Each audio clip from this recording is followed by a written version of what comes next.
iHub Radio, reinventing talk radio in the Coachella Valley. Homemade for the rest of us. Live from Palm Springs, the intersection of arts, entertainment, and the desert scene.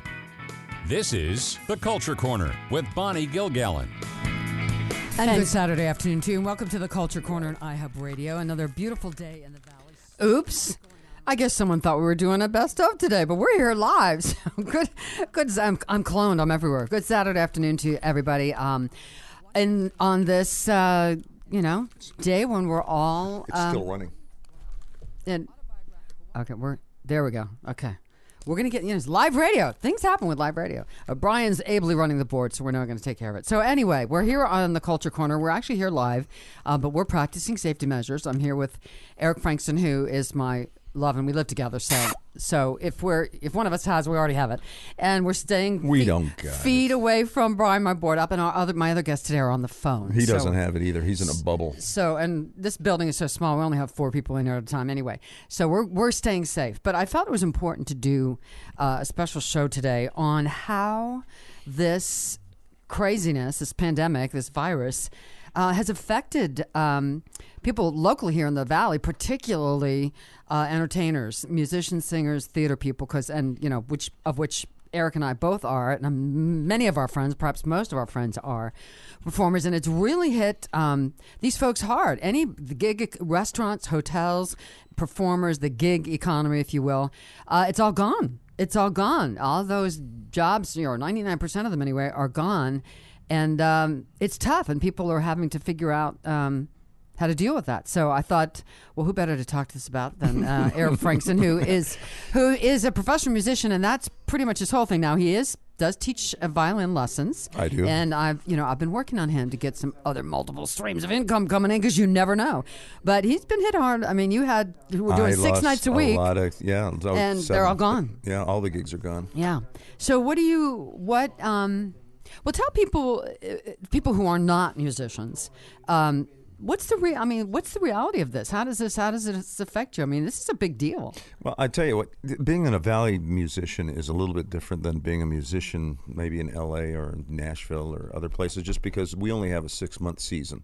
And then it's done for the summer. 6 months, and then boom, we're done. And if you've been here for a while, I've been doing it for 20 years now here, and it's when it's done, it's done. Mm-hmm. It just shuts off, and then you take all the money that you've stocked away through the good 6 months and get through the slow 6 months, and then it starts all over again. But unfortunately, this year it is ending way early. Well, about 2 months early. 2 months, yeah. 2 months early, yeah. and so all the musicians are all going to have to dig into their war chests 2 months early, which means we're going to come up 2 months shorter when it comes up to August and September, because you aim through getting through September. Mm-hmm. By October, stuff starts getting rolling going again. Yeah. So, but most of the musicians, I seem to be pretty even keel about all this. I don't see anybody doing a lot of panicking about it, and it's because musicians in the Valley have saved up enough money to be ready for it. Also, we're just laid back. Yeah, We're a little bit more laid back than everybody else. How did it? I mean, it was interesting watching the way this happened. Where, first, I think the first thing to go is some of the big festivals, Stagecoach, Coachella, and then some of the big private gigs with a lot of people, country clubs. Well, it was funny because the holidays went. Then all the holidays disappeared, and St. Patrick's Day, blah blah blah. Yeah. I had a gig that I had been waiting. I had booked in desperation a year and a half ago. So a year and a half been waiting for this gig, and we get within a week of it, and it's over. But basically, the musicians, like I say, are pretty much of a pretty good family here in the Valley, and so we're watching in on each other. We're watching what they're talking about doing, possibly figuring out some way to help out the gig musician and the gig economy here, but that could take who knows how long time, and we're supposed to be buttoned down anyways. So most of the musicians I know are either working on music or planning on working on music or Let's see, John, as I was told, redecorated his living room 3 times. A lot of closets are getting cleaned out, drawers getting cleaned out, reorganization. Oh, man. You know what? This is weird. I walked past a neighbor yesterday that was 2 or 3 guys were in their yards all cleaning up their yards. I thought, there's going to be more clean yards than we have ever had. So, we'll write this out. It's when you're a professional musician and your life is based around the music, what's going to happen? I'm still a musician. I can't, it's not going to change. Whether I'm working as a musician or not working as a musician, basically, musicians sort of get the whole idea of not working anyway sometimes. So. And this will end at some point. I mean, it's not like the end of the world and it's going to blow up or something. At some point, this will ride out. Well, put it this way: if it's the end of the world, I'd rather be a musician than just about anything else. To be honest with you, because I see the musicians now locally are putting on. What everybody's doing, which is really cool, is they're putting on their Facebooking live concerts and showing their talents. And then there's a way to tip them, which is really cool. That where they would go to PayPal and you can there's a tip jar that you can add to. And I'm thinking about doing the same thing. For the last 4 years, every Thursday and Friday night, I've been playing piano at Quisto. Thank you, Quisto, for being such a fine restaurant, and Bernard especially, who basically has been so loyal to not only me but the employees and everybody else. And he'll be he might be the last one to go down and the first one to come back. That's the way I'm looking at it. So are they doing? I know a lot of restaurants. It doesn't help the musicians, but a lot of restaurants are doing this curbside delivery, doing a little pick up, takeout kind of thing. Doing that for the customers. Yeah, doing that for the customers only. But you can't. You can if your freezer goes bad for 48 hours, you can lose $10,000 worth of food. Yeah. So they're supposed to plan 2 to 3 days ahead usually. I mean, they're buying ahead. You can't buy ahead if you don't know what's coming. So listen, every restaurant owner I know in town has done their very, very best to take care of their employees and take care of the entertainers too, like over at the Purple Room with Keisha D and Michael Holmes. Yeah, and he is still having her do it on the Facebook thing. Yep. Yeah. So I think I'm going to do that. I'm going to since I'm so used to playing every Thursday and Friday night for dinner at the finest French restaurant in town, I'm going to play the finest dinner music you can hear during dinner time, and I'm going to do that on the weekends on Thursdays and Fridays. And I'm going to run camera with the Facebook phone thing, probably. Yeah, you probably are going to have to. I just had a question. It just went right out of my head. I know. Do you think many of the gigs?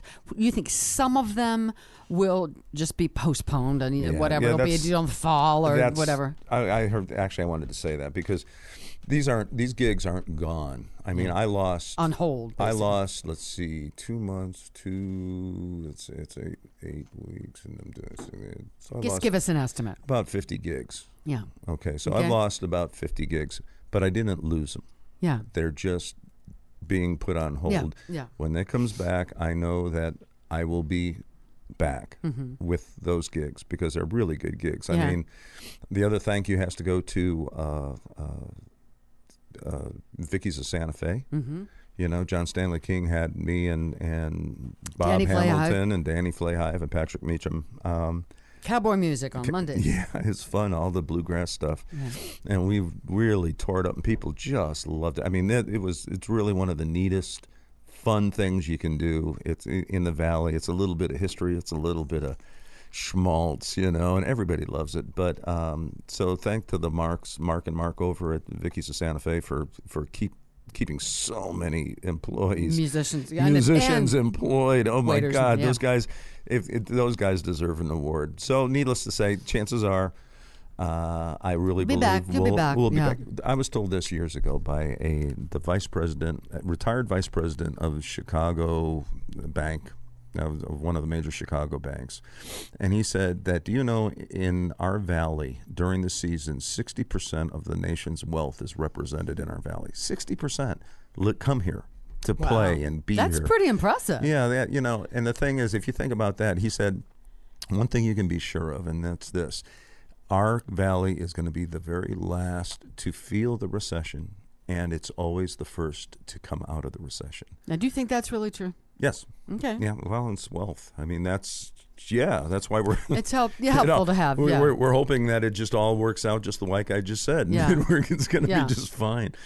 But like I said, if you get a chance to watch some of these, I've been going online, and when someone's live broadcasting, like on Facebook, I'm really enjoying them. I'm catching up on piano music from across. It's also a way to stay connected and to entertain us all, because we're all stuck at home, and how much you can all watch so many movies and so much. CNN or MSNBC, it's nice to have a change of pace. I was just going to ask you if you were going to tell other people, non-musicians, how can you help support out-of-work musicians right now? That's one way to do it. Is watch you can send a send me a check. My address is... No, don't give them the address. No, I don't want that anyways. You know what? We're doing okay. My plans for the next couple of weeks at least is going to be to do some more writing. I really enjoy writing. And I think a lot of people are going to be very inspired passionately because of the pain we're all about to go through.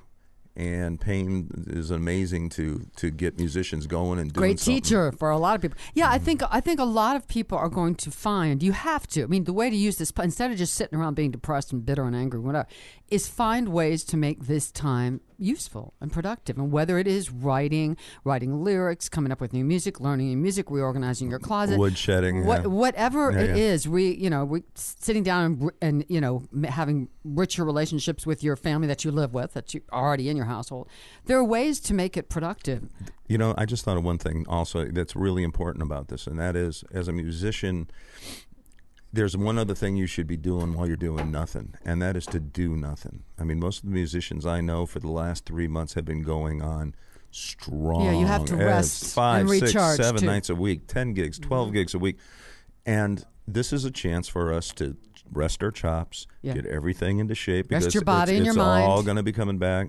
But the secret is to start exercising, guys. A lot of musicians... it's easier to sit in front of a console and try to figure out how to work a recording than to get out and actually do a walk. And Take a walk, yeah. So get out there, walk 30 minutes a day. Walk your dog.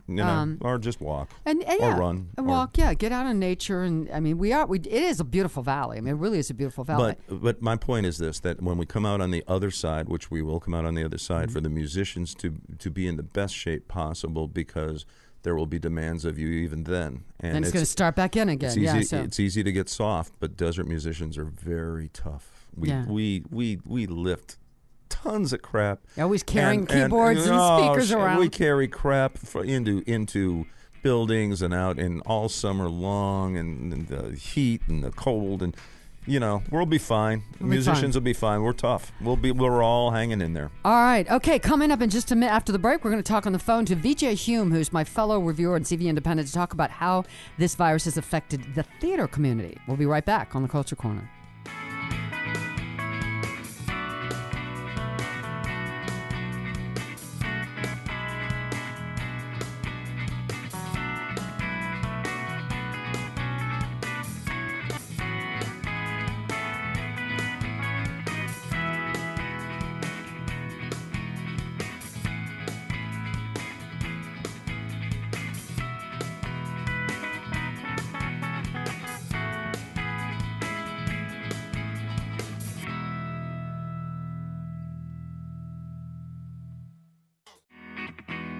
Local talk that's moving the needle. Art exhibitions to modernism, music festivals to live theater. If it's happening in the Coachella Valley, it's on the Culture Corner with Bonnie G. And we are back on the Culture Corner, and we are now joined on the phone by my buddy VJ Hume, who also writes reviews. The two of us are the reviewers for CV Independent. And how you doing, VJ? Uh-oh. Can you hear me? There she goes. Okay, how are you? There you go. Oh, I'm good, sweetheart. How are you? Okay, so this is a crazy time we are in right now. It is. And I know you just wrote a really great article for CV Independent about how this has affected theaters, live stage productions, because that's a big deal too. So they kind of sort of closed one by one made the decision to stop shows, yes? Yes, it was. And, the interesting thing was I started writing the article about it, about how they were bravely staying open, like I think the Windmill Theater did in World War II. They never closed. Mm-hmm. And the first person I actually talked to was Jerome Elliott, because it was his birthday. And here he spent the whole day of his birthday running around getting hand sanitizer. Oh, poor theater, thing. Yeah, he's such a great guy. I know. So it dawned on me that it was also the birthday of Dean Apple, a magician in town. And right. He works everywhere from here to Las Vegas and Southern California. And so I called him to see to wish him a happy birthday, and also to see how his bookings were going. And he told me he had lost 100% of his bookings already. Yeah. And my heart plummeted. I thought, oh, no. So I started calling around, and I talked to Ron Salona at the Coachella Valley Repertory Theater, and he said, "Oh yeah, we're planning to stay open. We're scrubbing the place down. We've got hand sanitizer and everything, and we're seating the people, a couple of people apart for the social distancing and so on." So then I thought, well, Jimmy wanted me to make the article personal, so I called our friend Jigs Gallagher. And he was your producer, Bonnie, when you did that fabulous show a few weeks ago. And I was booked to do the same show, the same place, same time, this March 29th, which is next Sunday, 8 days from now. So I thought, well, this will be a good way to find out if I'm still booked. Yeah. After talking to Dean. So I phoned Jake and got a great interview from him. And he said, yes, he had attended a lecture by Dr. Raul Ruiz and listened very carefully, and he's a doctor and all that sort of thing. So he said, it was doable and all this sort of thing. So he said, we're going ahead. So then I started calling around to other people. I talked to Chuck Yates, our dear gentleman who runs Coyote Stageworks. Yes. And they were opening that night with the Velocity of Autumn. And so he said, oh, no, we're staying open. And then I called Robbie Wayne, Desert Rose Theater. They weren't opening that night, but they were continuing their show that had opened the week before. And then at Desert Ensemble, could it be worse? They were opening a show called How to Survive an Apocalypse. Yeah. Can you believe it? And you were going to review that. I was, yes. Yeah. So all of a sudden, I got a call from Chuck Yates, and he said, I don't know. He said, I'll keep you posted. So then I got a call back from, who was it next? I guess, Ron Salona was the last one. Robbie Yates finally decided after much agony that he was gonna run the weekend, I think. Yeah. Or did they? I don't remember.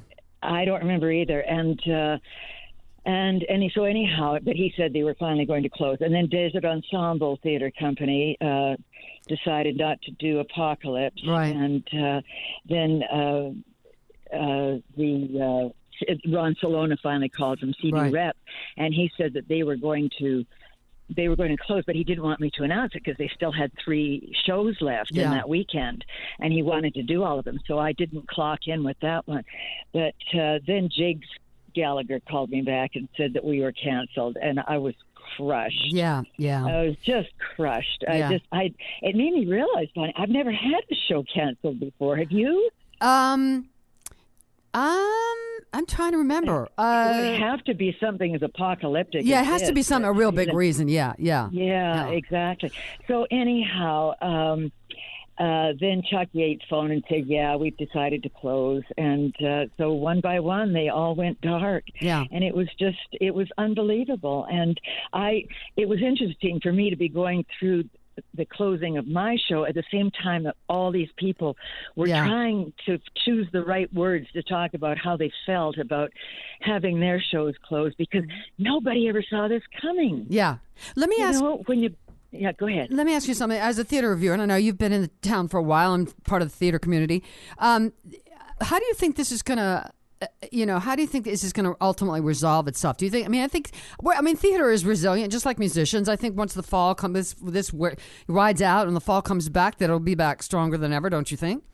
Well, 2 theaters have already rescheduled for the theater. I think Desert Ensemble and Chuck Yates, Coyote Stageworks.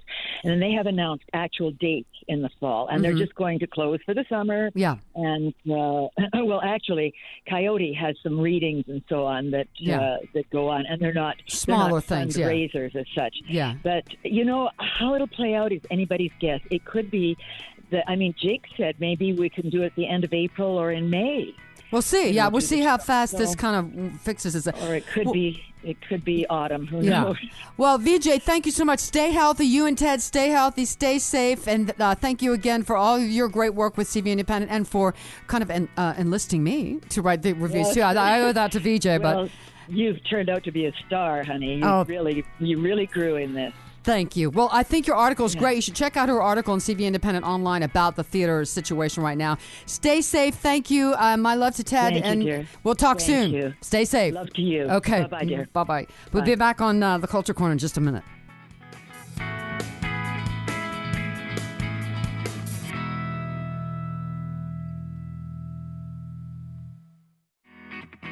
This is The Culture Corner with Bonnie Gilgallen on iHub Radio. Call 760-544-TALK. That's 760-544-8255. Now here's Bonnie G. And we're back on the Culture Corner on iHub Radio. And now we're joined on the phone by Carolyn Gross. I met Carolyn a few weeks back at the Women's Show, a wonderful big convention show we have every year. And she's an author, and she has written several books, but her new book is Rise Above the Chaos, How to Keep Positive in an Unsettled World. Pretty timely. Hi, Carolyn. How are you?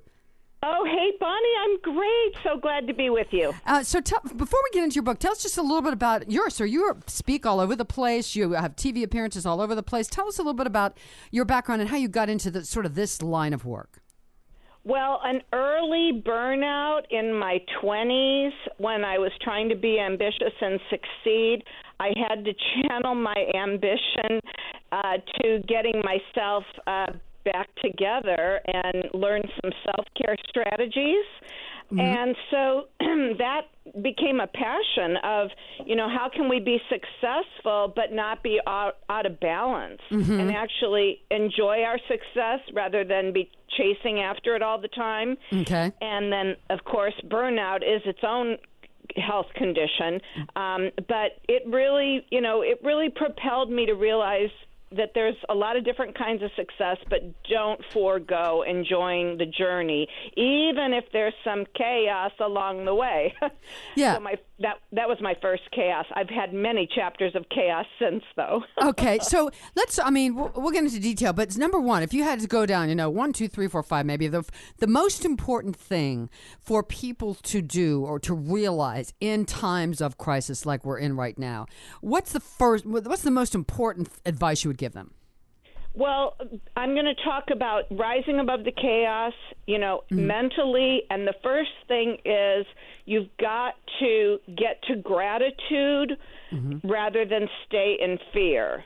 Okay? Do you have a lot of artists as part of the show and that type of thing? Or you were just talking about artists in the desert, remember, on our phone call? Yeah, we have a lot. It's mostly local, performers, actors, singers, dancers, authors, writers, but we have people from out of town that's occasionally pass through, yeah.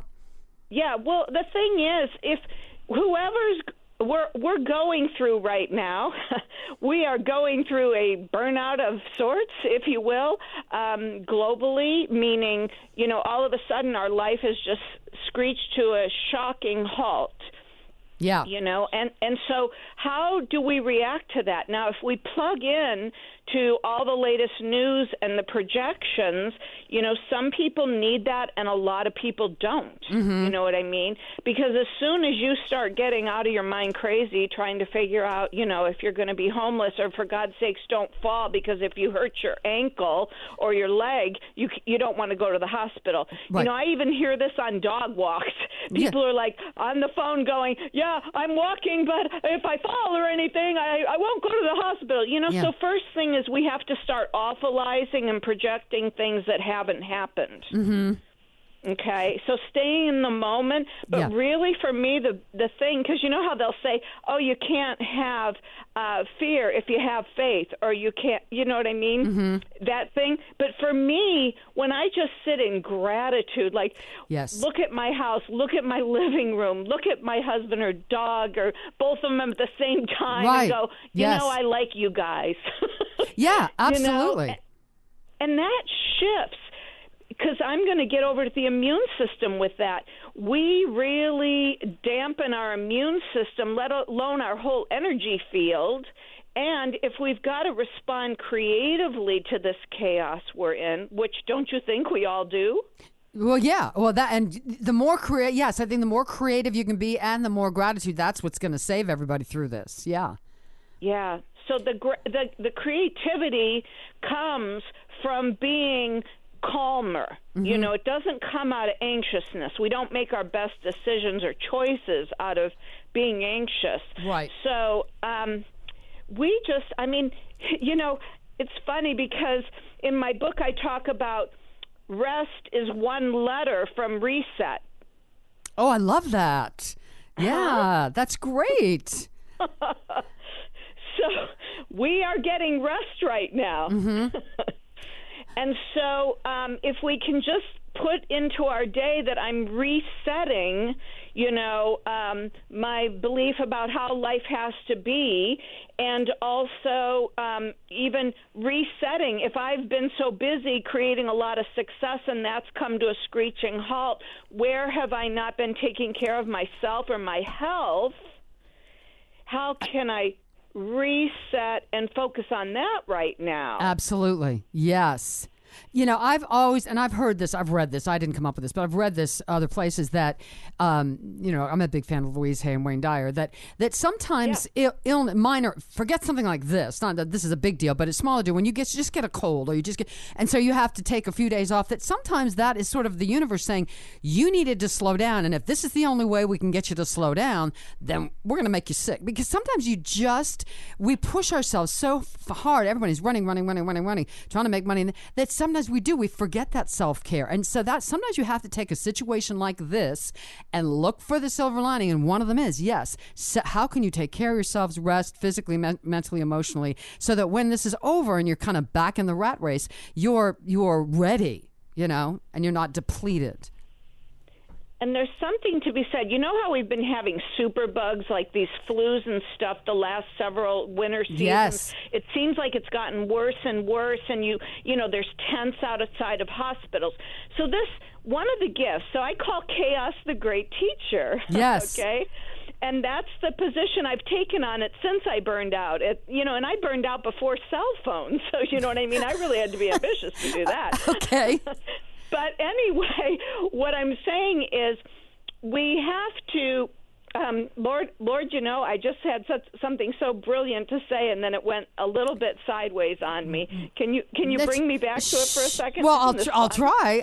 But yeah, well, I think the lesson thing, one of the things I've also heard someone say, someone asked the question, you know, how can you keep from, when you have negative circumstances, things happen in your life, how can you stop from being bitter? And the answer was, and I forget who said this, what's the lesson? Figure out the lesson. Absolutely. So here I've got so I call chaos the great teacher because there's a silver lining in all these crises. Mm-hmm. And so remember I said something about the super bugs and the tents? Yeah. Well, when was that ever going to stop anyway? Mm-hmm. And so one of the silver lining gifts I'm seeing is this social distancing is something we should have acclimated probably a flu season or two ago. Yes. Because people would get sick, they'd go to the doctor, and they'd, you know, go to work, and they'd be coughing or doing whatever, and they'd be like, oh, don't worry, I'm on antibiotics, or don't worry, you know, I got it 3 days ago, I'm no longer contagious. Honey? Not true. Bugs? Yeah. No. Yeah. No. So this social distancing already, and, you know, Asian culture that wears the masks and such, I mean, they think nothing of it. You know, we see a mask and we think somebody's got really a deadly condition. They think nothing of it. Other cultures, you know, and so I think there's going to be silver lining. You know, I was supposed to be doing a book signing today at Barnes & Noble in San Diego. Mm-hmm. So it's like your show was just such a, you know, how nice, right? I get to still do something for the world because I feel like people who have solutions, you know, and upbeat personalities like you, we got to be out there right now, you know, and help people get a grip that there's going to be some good stuff comes out of it, but stay in gratitude and just stay in today and reset. Yeah, and talk about a little bit. It's interesting the way again, I've heard it through Wayne Dyer, but it might have been someone else said that circumstances don't make a man; they reveal him. So when you're in the midst of some really negative stuff, your real personality tends to come out. Some people get angry and bitter and blame everybody else, and some people hopefully rise to the occasion and are a little more spiritually evolved and say, "How can I help? How can I help other people?" You know, we don't know how long this is going to last. I think we agree on that. You know? Yes. And so what happens now is we really will find what we're made of even more. I'm grateful, okay, because what I have found through my different lessons, and after I got in the health field and all that good stuff, and I wrote my first book, I then became a breast cancer patient in 2003. And when I went through the healing of that, without, it doesn't matter, but just using this new stuff called immunotherapy. So I chose a little different thing than the mastectomy. When I went through that, I was like, man, I've got a little scrappy fighter inside of me. Yeah. You know what? Most of us do. Yes. It's called, you know, it's called the will to live.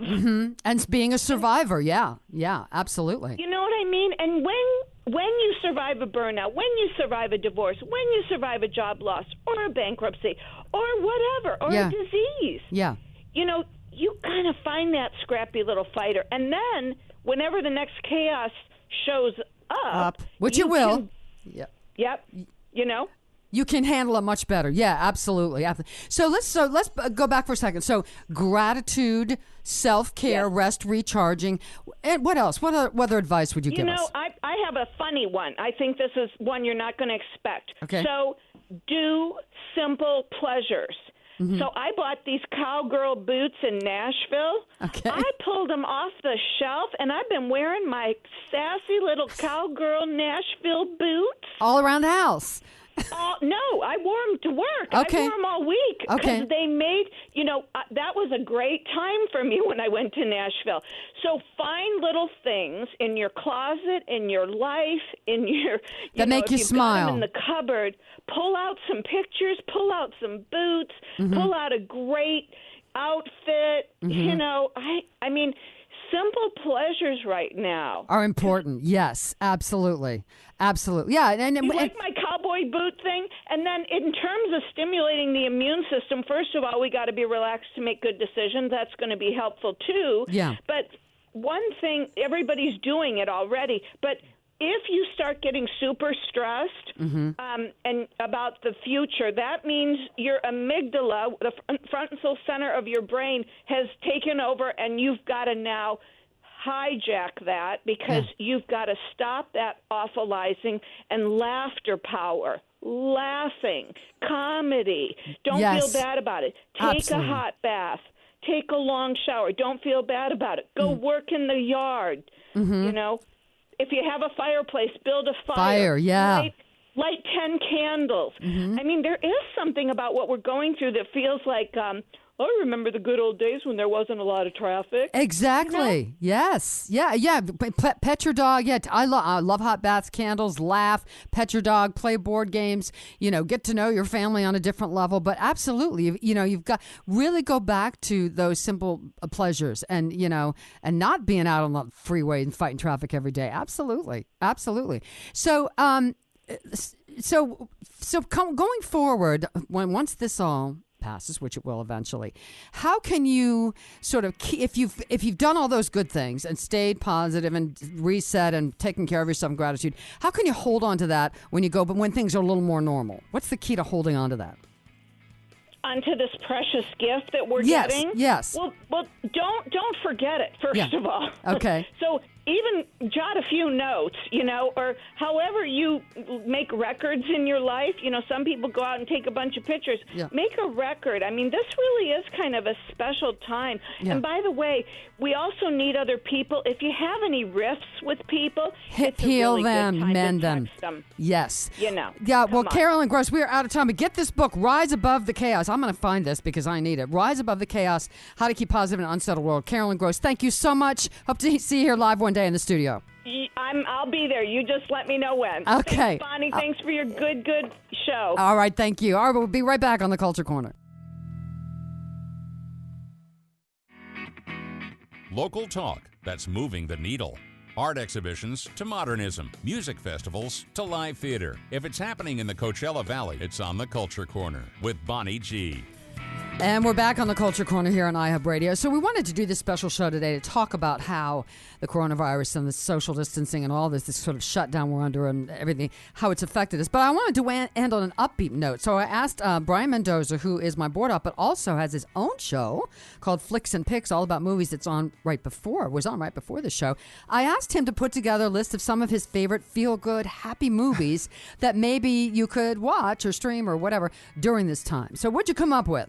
Thank you so much, Bonnie. Yeah. I honestly, I should have had this list from my own show, but I guess for me, the newest movie that's on streaming, if you have Disney Plus, would be Stargirl. It's not that great of a movie, but it's optimistic. It's a movie about this young boy who has a relationship with an eccentric girl who pulls out a ukulele and sings Happy Birthday. She's such a strange character. I think if your friends who are musicians will relate a lot to her. Okay. It's good. It's not great, but it's a feel-good movie, and you'll feel like it'll pick you up your energy. Okay, well, that's what we need. Okay, what else? But in terms of other movies, on Hulu, my favorite movie of all time, The Wizard of Oz, is on Hulu. Oh, there you go. Go watch it. That movie will make you cry and everything, but you need to cry and you need to It's a release, smile. yes. It's a release. I definitely agree. Both. The Sound of Music is on Disney Plus.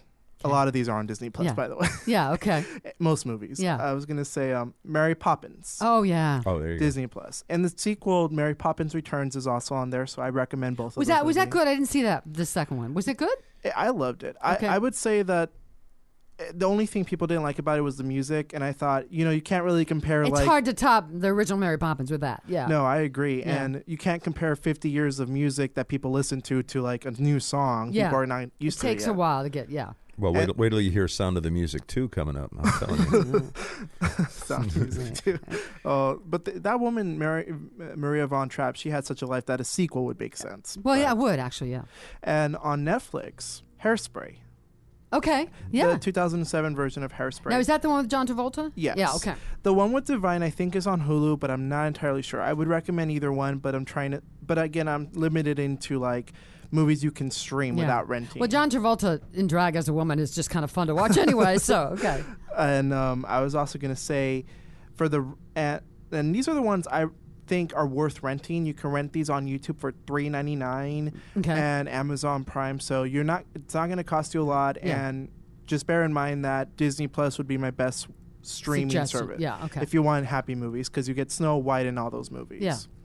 On YouTube, you can rent Singing in the Rain. Oh, okay. There you go. Yeah. That one, hardly a sad moment. Yeah, I haven't seen that in ages. Yeah. And if you watch it, and they're all karaoke songs. It's a karaoke musical, so you know these songs. Yeah.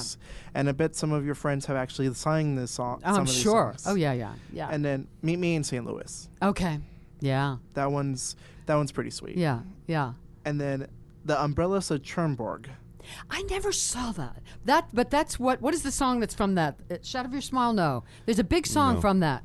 It was a big song that is from that. Was it A Man and a Woman? There's some big song from that movie. It had a It was a big hit song, but I can't remember what the name of it was. There's so many songs. I only really know them by their French name, but I think the one you're thinking about is I Will Wait for You. That's it. I Will Wait for You. I knew there was something. Yes, I Will Wait for You. Great song. Yeah. And if you haven't seen it, it is on YouTube, and I think that it is a good suggestion. It's pretty sweet. It has its bittersweet moments, but musicals, they have this thing where you just sing along and you just love them. We're going to have to find that. I never actually saw that movie. I need to see it. Yeah. It's on YouTube, so you can rent it for a couple $, and I think on Amazon Prime as well, so you have some options. Definitely. Okay.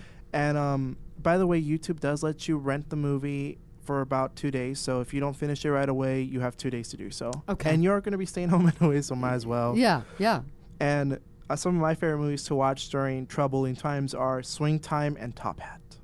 Okay. Those are the Fred Astaire and Ginger Rogers movies that everyone loves. Yeah. And if we're going for modern movies, like newer movies, I would say Little Women. Okay, and I did not see that either. Yeah. And, you know, if you've read the book, you know that has sad moments. But You really liked that. Remember you said of this year's crop of movies, you really liked that one, as I recall you saying. I Yeah. did. Yeah. I would put Parasite and Little Women as my number one, but Mm-hmm. I think Parasite is a fun movie. But if we're going for feel-good movies, it's not the Is best. it fun? That's not what I heard. I didn't see it, but It's is not it fun? Okay. No, it's not. Depends what you're It's into. kind of gross and depressing. Is sort of. Yeah. Like if you want to see social inequality and that makes it fun for you, I guess yeah. maybe, but no. Yeah, I think I want to think what. What else? We were just talking about of just musicals in general. Most of them were made into movies. The happiest. I mean, I think Grease is happy. Oh, Yeah, that one's on Netflix. What did you say? Music Man. Music Man. Oh yeah, I mean, that's yeah. fun. Annie. That was Annie. but most people don't know Music Man was recorded up. I mean, it was all written up in Idlewild by Meredith Willson. He wrote it up in Idlewild. See, I did. Yeah, a lot of people. There Yeah, you go. Eric's kind of a. And you, when you were a little kid, Played Winthrop Played Peru. Winthrop. That's right. I even had a lift. and he did the Wells Fargo wagon. Yeah. I did. My Fair Lady, by the way. Oh yeah. Oh yeah. Yeah. You know, yeah. funny, the one musical I think everyone should revisit right now is the SpongeBob musical. Oh well, I'd have to visit it for the first time because I never saw it. Okay, was that really fun? Yeah, SpongeBob the musical. The way it's set up is that all the characters are Bikini Bottom. They are about to face an apocalypse, and they try to persevere. And the funny thing is, though, Sandy the squirrel is a victim of xenophobia in that story. So it's kind of interesting how it's very similar to how a lot of Asian Americans are feeling with. right now. And so SpongeBob the musical deals with racism because in it, everyone is being told by Sandy the squirrel, because she's a scientist, that we're going to have a meteor hit. The volcano is going to explode and we have to be very careful. And everyone is like, no, you're a dumb squirrel. Yeah. Like, I mean, I don't believe you. You're the And when the things get worse, everyone says, she brought it on here. Yeah, it was all her this." fault. Yeah, yeah. And Sandy Squirrel has to deal with the racism and xenophobia. So I definitely think if you want a relevant story that's a little too real to some extent, SpongeBob SquarePants the musical. How long ago did that come out? Do you know? It came out the same year as Hamilton. Okay. All And right. it lost Best Musical, but it closed early because what happened was that a lot of adults, they kind of didn't want to see it. Yeah. Family okay. when the summer came, it was successful, but then when school started up, no one wanted to see it. Yeah, because kids, weren't. And yeah. I would also say it's on Amazon. I think it is available on Amazon for free. If not, it's on YouTube. The SpongeBob SquarePants musical, I definitely recommend. The most of the musicals you can watch live on stage. And they did a live performance for Nickelodeon, and it's a good musical. It's relevant for some reason. It just hit me how relevant it is. Well, you're a wealth. So, do you ever miss? I mean, do you like to see every movie that comes out, pretty much one way or another? I try to see as many as I can. Ever since I started doing the show, I have to watch them. Yeah. So I try to watch all the movies I can. If not, I put down a list of movies that I missed out, and I try to watch them. To watch in the future. Brian's to-do list, to watch. Well, thank you so much, Brian. Just check out his show, by the way, Flicks and Picks with Brian Mendoza. That's Saturdays, 11 to noon. Thank you to my guests. Thank you to Eric Thank and you. VJ Hume. By the way, I want to shout out to Cinch, my country western dance band out there. They're probably listening. Hi, Cinch. Hi, Cinch. Yeah, go Carrie and Steve and Mike. Mike, yeah, when things cool Thank down, you. you got to go see Cinch again. Thank you. Thank Yeah, you to it'll VJ get Hume. better. Thank you to Carolyn Gross. Thank you, John McMullen, who runs this place. Watch Annie. Stay safe, and stay home and relax. Get to know yourself and your family better. We'll see you soon. Okay, bye.